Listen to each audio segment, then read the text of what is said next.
grief after death is a really hard topic to talk about in the context of the adolescent and young adult population. Parents don't want to talk about it. The young adult clients don't want to talk about it because everybody needs to be hopeful that people are going to get well and live as long and as high quality a life as possible.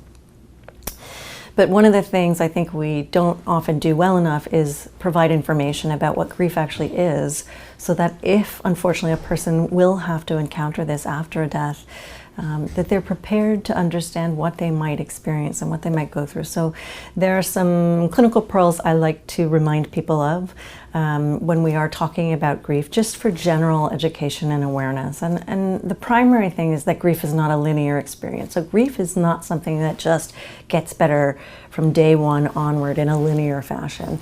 Grief is very topsy-turvy. A lot of people talk about how grief can come in waves, that one might feel okay in the days or weeks or months following a death, but then one might be really brought to their knees suddenly and unexpectedly by memories or by a thought or by some unexpected trigger that really levels them and can make you feel like you've made a few steps forward, but then you might be knocked sideways or flipped upside down and you're starting back over again. And so I think it's just really important for all of us to remember grief is not linear, and that grief is unique to each person, even experiencing in a family the same loss. Each family member will grieve differently.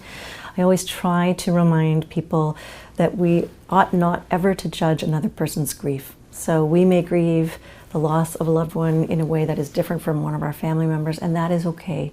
We each grieve the way we grieve, and we have to be gentle with ourselves and understanding with each other and have compassion, because this process is very unique, very surreal, and the world is changed from the time of death onward.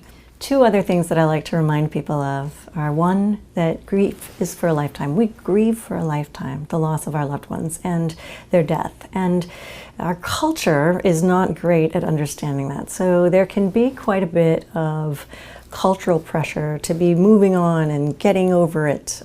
Within a matter of weeks or months, people will often say they feel this sort of pressure from the outside world, whether it's at work or from neighbors or other extended relatives.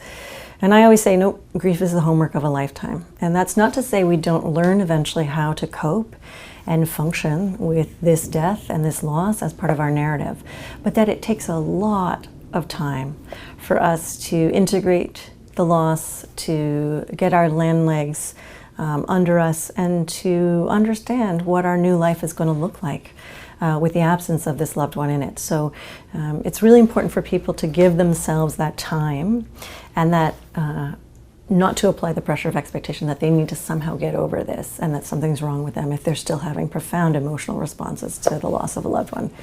And the second thing is that we try hard in psychosocial oncology to remind each other that grief is not something to be fixed.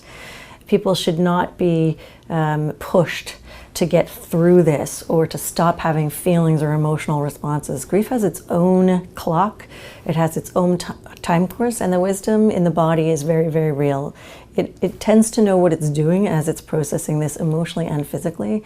And so for us, we're here to support that process for family members, for spouses, for children, for loved ones, and to remind them that there's nothing wrong and that this does not need to be fixed, but to help them navigate that in as healthy and as complete a way as possible, so that it's integrated and doesn't turn into what we call complicated grief, which is grief that really doesn't have the time to get processed and doesn't have the space to get processed, and can turn into something a lot more difficult to deal with, and really generally requires intervention by mental health professionals. So again, just a reminder that grief is not to be fixed, that grief is not necessarily a linear process, that time does eventually help people integrate and process, but it's not even smooth, step by step, every day getting better.